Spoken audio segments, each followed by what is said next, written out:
O mistério da piedade. Por João Calvino. E, sem dúvida alguma, grande é o mistério da piedade. Deus se manifestou em carne, foi justificado no Espírito, visto dos anjos, pregado aos gentios, crido no mundo, recebido acima na glória. 1 Timóteo, capítulo 3 verso 16, São Paulo exortou Timóteo a comportar-se em seu ofício, mostrando-lhe que honra Deus lhe tinha concedido, em que ele o estabeleceu para governar a sua casa. Mostrou-lhe também que o próprio ofício era honroso, porque a igreja sustenta a verdade de Deus neste mundo, e que não há nada mais precioso, ou que mais deve ser buscado do que conhecer a Deus, e adorá-lo e servi-lo, e ser irrepreensível em sua verdade, para que possamos, assim, alcançar a salvação. Tudo isso é mantido seguro para nós, e assim, tão grande tesouro entregue ao nosso cuidado, por meio da igreja, de acordo com as palavras de São Paulo. Esta verdade é muito digna de ser mais altamente estimada do que é. Que coisa misteriosa é essa, e quão maravilhosa é a questão, que Deus manifestou-se em carne, e tornou-se homem. Será que isso até agora não ultrapassa o nosso entendimento, de forma que quando somos informados disso, ficamos assombrados? No entanto, não obstante, temos uma prova plena e suficiente, que Jesus Cristo, sendo feito homem, e sujeito à morte, é também o Deus verdadeiro, que fez o mundo e vive para sempre. Disso, o seu poder celestial nos dá testemunho. Mais uma vez, temos outras provas, a saber, ele foi pregado aos gentios, que antes estavam banidos do reino de Deus, e esta fé teve o seu curso em todo o mundo, a qual naquele tempo estava limitada entre os judeus, e da mesma forma a Cristo Jesus foi elevado às alturas, e entrou na glória, e está sentado à destra de Deus Pai. Se os homens desprezam estas coisas, sua ingratidão será condenada, porque os próprios anjos por isso chegaram ao pleno conhecimento daquilo que antes eles não conheciam. Porque aprove a Deus esconder deles os meios de nossa redenção, a fim de que a sua bondade seja maravilhosíssima a todas as criaturas. Assim, percebemos o sentido do que escreve São Paulo. Ele chama a Igreja de Deus de o baluarte da sua verdade. Ele também demonstra que esta verdade é como um tesouro, devendo ser altamente estimada por nós. E por que isso? Observemos o conteúdo do Evangelho. Deus humilhou-se, de tal maneira, que ele tomou sobre si nossa carne, para que nós nos tornássemos seus irmãos. Quem é o Senhor da glória, para que ele tanto humilhasse a si mesmo como a juntar-se a nós, e tomar sobre si a forma de servo, até mesmo a sofrer a maldição que era devida a nós. São Paulo compreendeu todas as coisas que Jesus Cristo recebeu em sua pessoa, a saber, que ele esteve sujeito a todas as nossas fraquezas, mas, sem pecado. É verdade que não há nenhum defeito nele, antes toda pureza e perfeição. Ainda assim ele tornou-se fraco como nós somos, para que ele pudesse ter compaixão e ajudar a nossa fraqueza, como está estabelecido na Epístola aos Hebreus, capítulo 4 verso 15. Aquele que não tinha pecado sofreu a punição a nós devida, e foi, por assim dizer, maldito de Deus o Pai, quando ele se ofereceu em sacrifício, de modo que através de seus meios nós fôssemos bem-aventurados, e que sua graça, antes oculta a nós, fosse derramada sobre nós. Quando consideramos essas coisas, não temos ocasião para estar maravilhando-nos. Nós consideramos que ser Deus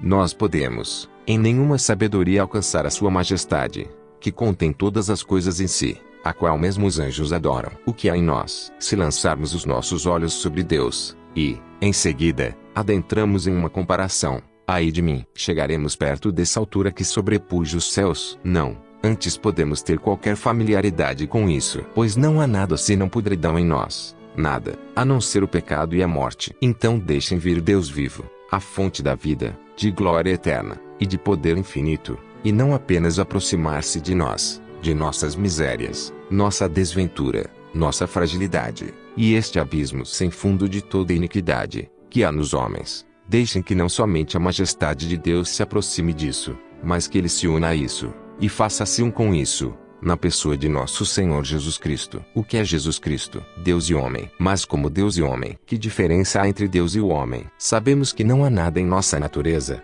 senão miséria e desventura, nada senão um abismo sem fundo de odor fétido e infecção, e ainda assim, na pessoa de nosso Senhor Jesus Cristo, nós vemos a glória de Deus que é adorada pelos anjos, e também a fraqueza do homem, e que ele é Deus e homem. Não é isto algo secreto e oculto, digno de ser estabelecido em palavras, e da mesma forma suficiente para arrebatar os nossos corações. Os próprios anjos nunca poderiam ter pensado sobre isso, como é que é observado por São Paulo. Considerando isso, aprove ao Espírito Santo expressar a bondade de Deus, e mostrar-nos que devemos estimar isso como tão preciosa joia. Cuidemos de nossa parte para que não sejamos ingratos, e tenhamos as nossas mentes caladas, de tal maneira que não provaremos disso, se não pudermos completa e perfeitamente compreendê-lo. É o suficiente para nós para termos algum pouco conhecimento sobre este assunto. Cada um deve contentar-se com a luz que lhe é dada, considerando a fraqueza de nosso julgamento, e anelando pelo dia em que o que agora vemos em parte será total e perfeitamente revelado a nós. Ainda assim, não obstante,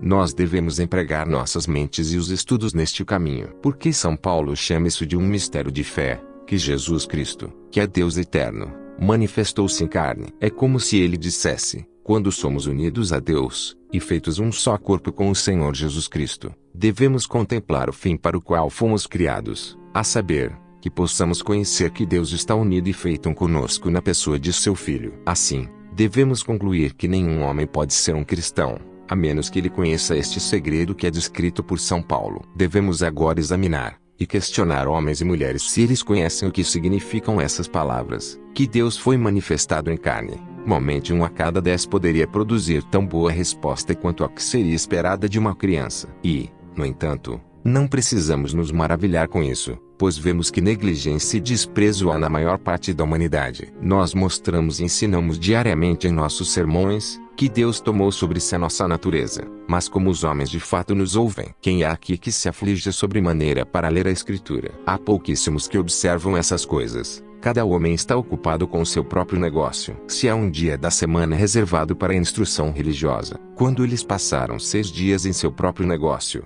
eles estão aptos para passar o dia que é separado para o culto, em jogo e passatempo. Alguns vagueiam ao redor dos campos, outros vão para as tabernas para beberem grandes tragos, e há, sem dúvida, neste momento, muitos como os últimos mencionados aqui enquanto eles estão reunidos em nome de Deus. Portanto, quando vemos tantos evitando e fugindo dessa doutrina, podemos nos maravilhar que haja tal brutalidade, de modo que não conheçamos os rudimentos do cristianismo. Estamos aptos a considerar como uma língua estranha, quando os homens nos dizem que Deus se manifestou em carne. Todavia esta sentença não pode ser retirada do registro de Deus. Nós não temos nenhuma fé, se não sabemos que o nosso Senhor Jesus Cristo está unido a nós, para que nos tornemos seus membros. Parece que Deus nos compele a pensar sobre este mistério. Vendo que somos tão sonolentos e apáticos, vemos como o diabo incitou aqueles antigos rixosos para que negassem a humanidade de Jesus Cristo e sua divindade, e, por vezes, misturaram ambos, para que não percebêssemos as duas naturezas distintas nele, ou então para nos levar a crer que ele não é o homem que cumpriu as promessas da lei, e, consequentemente, descendeu da linhagem de Abraão e Davi. É realmente o caso, que tais erros e heresias como havia na Igreja de Cristo, no início, estão estabelecidas nestes dias. Observemos bem as palavras que são utilizadas aqui por São Paulo.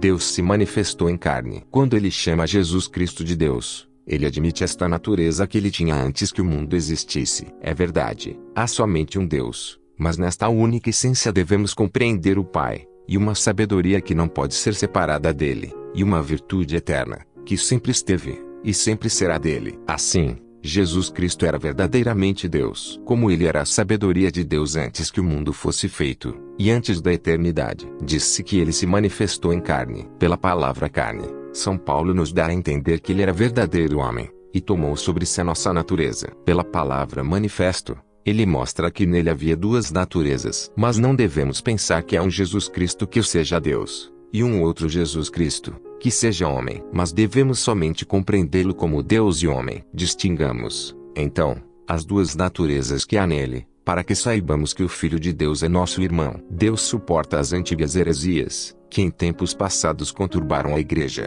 para produzir mais uma vez um movimento, em nossos dias, para estimular-nos a diligência. O diabo prossegue prestes a destruir este artigo de nossa crença, sabendo que esse é o principal suporte e esteio de nossa salvação. Se não tivermos esse conhecimento que São Paulo fala, o que será de nós? Estamos todos no abismo da morte. Não há nada além de morte e condenação em nós, até que saibamos que Deus desceu para buscar-nos e salvar-nos. Até que sejamos assim ensinados, somos fracos e miseráveis. Portanto, o diabo andou fazendo tudo o que pôde para abolir este conhecimento, para estragá-lo e misturá-lo com mentiras, para que ele pudesse arruinar isso completamente. Quando nós vemos tal majestade em Deus, como ousamos presumir nos aproximar dele, vendo que somos cheios de miséria? Devemos recorrer a esta conexão da majestade de Deus e do estado de natureza do homem, juntamente. Façamos o que pudermos, nós nunca teremos qualquer esperança, ou seremos capazes de lançar mão da generosidade e bondade de Deus,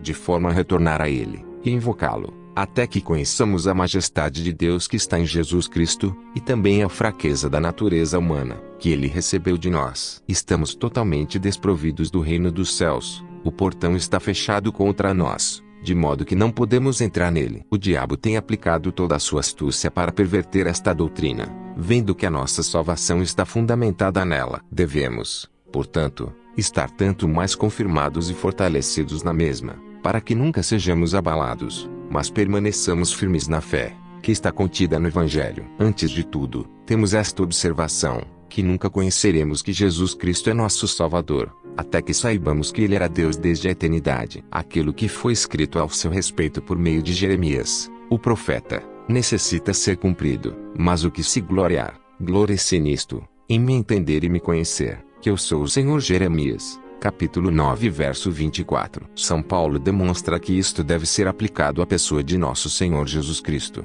e por isso ele protesta que não se propôs a saber qualquer doutrina ou conhecimento, apenas para conhecer a Jesus Cristo. Novamente, como é possível que tenhamos a nossa vida nele, a menos que ele seja o nosso Deus, e nós sejamos mantidos e preservados pela sua virtude? Como podemos colocar a nossa confiança nele? Porque está escrito, assim diz o Senhor, maldito o homem que confia no homem, e faz da carne o seu braço, e aparta o seu coração do Senhor. Jeremias, capítulo 17 verso 5. Mais uma vez, como podemos ser preservados da morte, exceto pelo poder infinito de Deus? Mesmo que a Escritura não desse nenhum testemunho da divindade de Jesus Cristo, é impossível que nós o reconheçamos como nosso Salvador, a não ser que admitamos que ele possui toda a majestade de Deus, a não ser que nós reconheçamos que ele é o verdadeiro Deus, porque ele é a sabedoria do Pai através do qual o mundo foi feito, preservado e mantido em sua existência. Portanto, estejamos completamente resolvidos neste momento, sempre que falamos de Jesus Cristo, para que elevemos nossos pensamentos ao alto, e adoraremos essa majestade que ele tinha desde a eternidade, e essa essência infinita que ele desfrutou antes que ele se vestisse em humanidade. Cristo foi manifestado em carne, isto é, tornou-se homem, semelhante a nós em tudo, mas sem pecado. Hebreus, capítulo 4 verso 15, onde ele diz, mas sem pecado. Ele quer dizer que o nosso Senhor Jesus era sem culpa ou defeito. No entanto, não obstante, ele não se recusou a carregar os nossos pecados, ele tomou esse fardo sobre si, para que nós, por sua graça, fôssemos aliviados. Não podemos conhecer a Jesus Cristo como sendo um mediador entre Deus e o homem, a não ser que o contemplemos como um homem. Quando São Paulo anelou encorajar-nos a clamar por Deus em nome de nosso Senhor Jesus Cristo, ele expressamente lhe chama de homem. São Paulo diz, há um só Deus e um só mediador entre Deus e os homens, Cristo Jesus, homem. 1 Timóteo, capítulo 2 verso 5. Sob esta consideração, podemos, em seu nome, e por suas mediações vir familiarmente a Deus, sabendo que somos seus irmãos, e ele é o Filho de Deus. Vendo que não há nada, senão o pecado na humanidade, precisamos também encontrar justiça e vida em nossa carne. Portanto, se Cristo não se tornou verdadeiramente nosso irmão, se ele não foi feito homem semelhante a nós, em que condições estamos? Consideremos agora a sua vida e paixão. Disse, falando de Cristo, mas agora na consumação dos séculos uma vez se manifestou, para aniquilar o pecado pelo sacrifício de si mesmo. Hebreus, capítulo 9 verso 26. E por que isso? São Paulo nos mostra a razão em Romanos, capítulo 5 verso 18, pois assim como por uma só ofensa veio o juízo sobre todos os homens para condenação, assim também por um só ato de justiça veio graça sobre todos os homens para justificação de vida. Se não conhecemos isso, que o pecado que foi cometido em nossa natureza, foi reparado em própria idêntica natureza, em que situação nós estamos? Sobre que fundamento nós mesmos podemos permanecer? Portanto, a morte de nosso Senhor Jesus Cristo não poderia beneficiar-nos minimamente, a menos que ele fosse feito homem, semelhante a nós. Novamente, se Jesus Cristo fosse apenas Deus, poderíamos ter alguma certeza ou promessa em sua ressurreição, de que devemos um dia ressuscitar novamente. É verdade que o Filho de Deus ressuscitou, quando ouvimos dizer, que o Filho de Deus tomou sobre si um corpo semelhante ao nosso, veio da geração de Davi, que ele ressuscitou, vendo que a nossa natureza é por si só corruptível, e é elevado nas alturas à glória. Na pessoa de nosso Senhor Jesus Cristo somos levados a sentar nos lugares celestiais em Cristo Jesus. Efésios, capítulo 2 verso 6. Por isso, aqueles que procuraram reduzir a nada a natureza do homem, na pessoa do Filho de Deus, devem ser os mais abominados. Pois, o diabo levantou-se nos tempos antigos alguns indivíduos que declararam que Jesus Cristo manifestou-se em forma de homem, mas não tinha a verdadeira natureza de homem, esforçando-se, assim, para abolir a misericórdia de Deus para conosco, e destruir completamente a nossa fé. Outros imaginaram que ele trouxe um corpo com ele do céu, como se ele não participasse de nossa natureza. Declarou-se que Jesus Cristo tinha um corpo desde a eternidade, composto por 4 elementos, de forma que a deidade estava, naquele tempo, em uma forma visível, e que sempre que os anjos apareceram, era o seu corpo. Que insensatez é fazer tal alquimia para formar um corpo para o Filho de Deus. O que devemos fazer com aquela passagem que diz: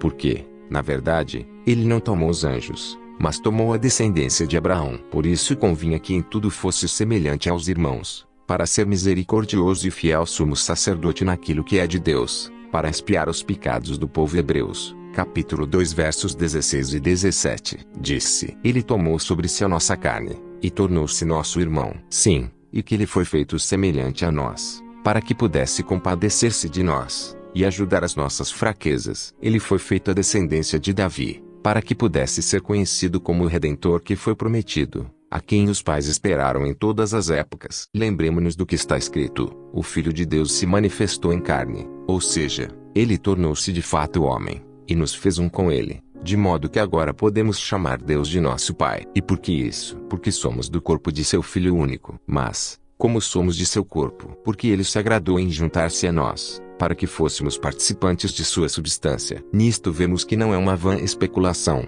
quando os homens dizem-nos que Jesus Cristo revestiu-se de nossa carne. Para mais perto devemos chegar, se queremos ter um verdadeiro conhecimento da fé. É impossível que confiemos nele corretamente, a menos que compreendamos sua humanidade. Devemos também conhecer a sua majestade, antes que possamos confiar nele para a salvação. Devemos saber, ainda, que Jesus Cristo é Deus e homem, e semelhantemente que ele é apenas uma pessoa. Aqui, novamente, o diabo tenta atiçar as brasas da contenda, ao perverter ou dissimular a doutrina que São Paulo nos ensina. Pois tem havido hereges que têm se esforçado para sustentar que a majestade e divindade de Jesus Cristo, a sua essência celeste, foram imediatamente transformadas em carne e humanidade. Assim alguns dizem, com muitas outras blasfêmias malditas, que Jesus Cristo tornou-se homem. O que se seguirá neste ponto? Deus deve renunciar à sua natureza, e sua essência espiritual deve ser transformada em carne. Eles vão mais longe e dizem que Jesus Cristo já não é mais homem,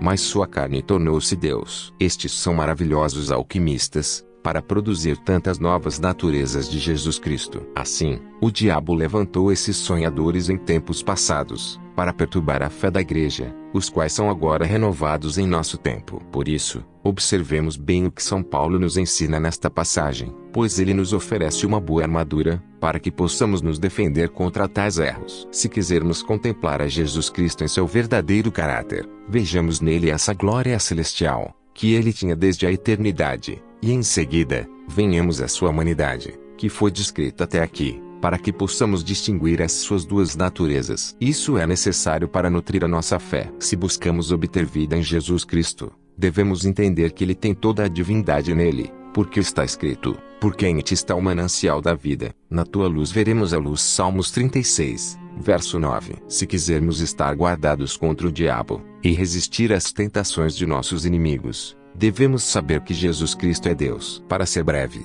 se quisermos colocar toda a nossa confiança nele, devemos saber que ele possui todo o poder, o qual ele não poderia ter, a menos que ele fosse Deus. Quem é aquele que tem todo o poder? É aquele que se tornou frágil e fraco, filho da Virgem Maria, aquele que esteve sujeito à morte, aquele que levou os nossos pecados. Ele é este que é a fonte da vida. Nós temos 2 olhos na nossa cabeça, cada um desempenhando a sua função. Mas quando olhamos firmemente sobre algo, a nossa visão, que é separada em si mesma, une-se, e torna-se uma, e é totalmente ocupada em contemplar o que está diante de nós. Desta forma, Existem duas diferentes naturezas em Jesus Cristo. Há algo no mundo mais diferente do que o corpo e a alma do homem. Sua alma é um espírito invisível que não pode ser visto ou tocado, que não tem nenhuma dessas paixões carnais. O corpo é uma massa informe e corruptível, sujeito à podridão, uma coisa visível que pode ser tocada. O corpo tem as suas propriedades, as quais são totalmente diferentes daquelas da alma. E, assim, questionamos: o que é o homem? Uma criatura,